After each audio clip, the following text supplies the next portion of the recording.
ಮನಸ್ಸಿನ ಇಚ್ಛೆಗಳನ್ನು ನೆರವೇರಿಸ್ಕೊಳ್ಬೇಕು. ನಮ್ಮ ಮನೋಕಾಮನೆಗಳನ್ನು ನಾವು ಈಡೇರಿಸ್ಕೊಳ್ಬೇಕು ಅಂತ ಹೇಳಿದ್ರೆ ಕೆಲವೊಂದು ಸರಳ ಪರಿಹಾರ ಮಾರ್ಗದಲ್ಲಿ ಇದಕ್ಕೆ ಕೆಲವೊಂದು ಉಪಾಯಗಳು ಇದೆ ವೀಕ್ಷಕರೇ.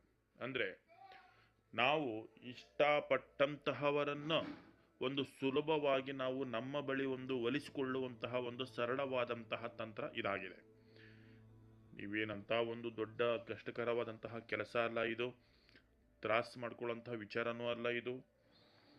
ಸರಳ, ಅತಿ ಸರಳವಾದಂತಹ ಪರಿಹಾರ ಮಾರ್ಗ ಇವತ್ತು ನಾನು ನಿಮಗೆ ತಿಳಿಸ್ಕೊಡ್ತೀನಿ.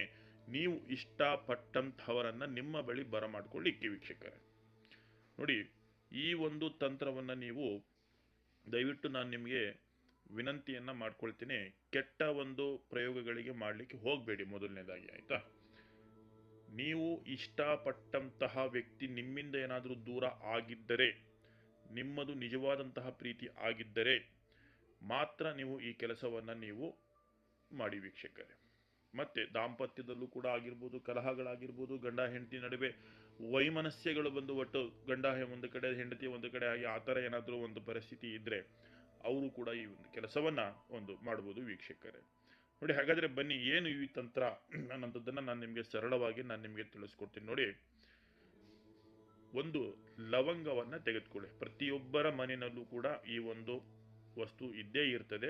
ಇದನ್ನು ನಾವು ಒಂದು ನಮ್ಮ ದಿನನಿತ್ಯದ ಒಂದು ಅಡಿಗೆನಲ್ಲೂ ಕೂಡ ನಾವು ಇದನ್ನು ಬಳಕೆಯನ್ನು ಮಾಡ್ತೇವೆ. ಹಾಗೆ ನಾವು ಒಂದು ಔಷಧಿಯ ಒಂದು ಗುಣ ಇರೋದ್ರಿಂದ ಒಂದು ಔಷಧಿಯಲ್ಲಿ ಬಳಕೆ ಕೂಡ ನಾವು ಇದನ್ನು ಮಾಡ್ತೀವಿ ವೀಕ್ಷಕರೇ. ನೋಡಿ, ಈ ಲವಂಗವನ್ನು ನಾವು ಅತಿ ಪುರಾತನ ಕಾಲದಿಂದಲೂ ಕೂಡ ಒಂದು ಶಕ್ತಿಶಾಲಿ ವಸ್ತು ಮತ್ತು ಒಂದು ಅತಿ ಒಂದು ವಿಚಾರದಲ್ಲಿ ಇರೋಂಥ ಒಂದು ಶಕ್ತಿಶಾಲಿ ವಸ್ತು ಅಂತಲೇ ನಾವು ಇದನ್ನು ಪರಿಗಣನೆ ಮಾಡ್ತೀವಿ. ನಾವು ಇದರಲ್ಲಿ ಕೆಲವೊಂದು ವಿಶೇಷವಾದಂತಹ ಗುಣಗಳಿದೆ ವೀಕ್ಷಕರೇ.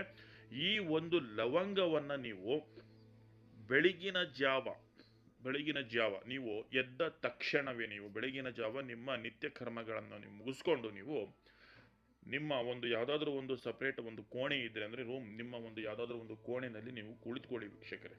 ಆಯಿತಾ, ಕುಳಿತುಕೊಂಡು ನೀವು ಅಂದರೆ ಒಂದು ಪದ್ಮಾಸನದಲ್ಲಿ ನೀವು ಅದನ್ನು ಕುಳಿತುಕೊಂಡು ನೀವು ನಿಮ್ಮ ಬಾಯಿಯಲ್ಲಿ ಈ ಲವಂಗವನ್ನು ನೀವು ಇಟ್ಕೊಳ್ಳಿ. ಇದನ್ನು ಮೊದಲನೇದಾಗಿ ಆಯಿತಾ, ಲವಂಗವನ್ನು ಇಟ್ಕೊಂಡು ನೀವು ವೀಕ್ಷಕರೇ, ಯಾರು ನಿಮ್ಮಿಂದ ದೂರ ಆಗಿದ್ದಾರೆ, ನಿಮ್ಮ ಪ್ರೀತಿಗೆ ಯಾರು ನಿಮಗೆ ಮೋಸ ಮಾಡಿದ್ದಾರೆ, ಅಥವಾ ಗಂಡ ಹೆಂಡತಿ ಆಗಿರ್ಬೋದು, ಪ್ರೇಮಿಗಳಾಗಿರ್ಬೋದು, ಯಾರಾದರೂ ಆಗಿರ್ಬೋದು, ನಿಮ್ಮ ಜೀವನದಿಂದ ಯಾರಾದರೂ ದೂರ ಹೋಗಿದ್ರೆ ಅಂತಹವರನ್ನು ನೀವು ಮನಸ್ಸಿನಲ್ಲೇ ನೀವು ನೆನೆಸ್ಕೊಳ್ತಾ ನೀವು ವೀಕ್ಷಕರೇ, ನೋಡಿ, ಈ ಸರಳವಾದಂತಹ ಒಂದು ಮಂತ್ರ ನಾನು ನಿಮಗೆ ಇಲ್ಲಿ ಡಿಸ್ಪ್ಲೇನಲ್ಲಿ ಕಾಣ್ತಾ ಇದ್ದೀನಿ ನೋಡಿ.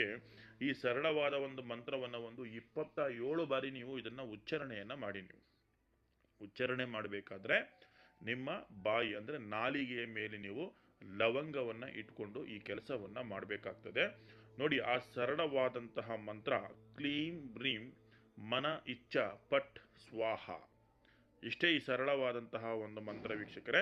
ಈ ಸರಳವಾದಂತಹ ಒಂದು ಮಂತ್ರವನ್ನು ನೀವು ಬಾಯಿಯಲ್ಲಿ ಲವಂಗವನ್ನು ಇಟ್ಕೊಂಡು ನೀವು ಒಂದು 27 ಬಾರಿ ನೀವು ಉಚ್ಚಾರಣೆಯನ್ನು ಮಾಡಿಬಿಟ್ಟು ನೀವು ನಂತರ ಆ ಲವಂಗವನ್ನು ನೀವು ನಿಮ್ಮ ಬಾಯಿಯಿಂದ ನೀವು ತೆಗೆದುಬಿಟ್ಟು ವೀಕ್ಷಕರೇ, ಒಂದು ಬಿಳಿ ಬಟ್ಟೆನಲ್ಲಿ ಒಂದು ಸಣ್ಣ ಗಂಟನ್ನು ಕಟ್ಟಿ ನೀವು, ಆಯಿತಾ, ಆ ಬಿಳಿ ಬಟ್ಟೆನಲ್ಲಿ ಆ ಲವಂಗವನ್ನು ಹಾಕಿಬಿಟ್ಟು ಸಣ್ಣ ಗಂಟನ್ನು ಕಟ್ಬಿಟ್ಟು ನೀವು ವೀಕ್ಷಕರೇ ಒಂದು ದಿನ ಪೂರ್ತಿಯಾಗಿ ನಿಮ್ಮ ಮನೆಯಲ್ಲಿ ಹಾಗೆ ಇರಲಿ.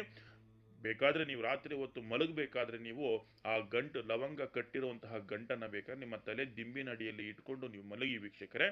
ಬೆಳಿಗ್ಗೆ ಎದ್ದ ತಕ್ಷಣ ನೀವು ಆ ಗಂಟನ್ನು, ಲವಂಗ ಕಟ್ಟಿರುವಂತಹ ಗಂಟನ್ನು ತೆಗೆದುಕೊಂಡು ಹೋಗ್ಬಿಟ್ಟು ನೀವು ಒಂದು ಬಿಳಿ ಎಕ್ಕದ ಗಿಡಕ್ಕೆ ನೀವು ಹೋಗ್ಬಿಟ್ಟು ಅದನ್ನು ಕಟ್ಬಿಟ್ಟು ಬನ್ನಿ ಆ ಗಂಟನ್ನು, ಆಯಿತಾ. ಈ ಕೆಲಸವನ್ನು ನೀವು ಮಾಡಿ ನೋಡಿ ವೀಕ್ಷಕರೇ.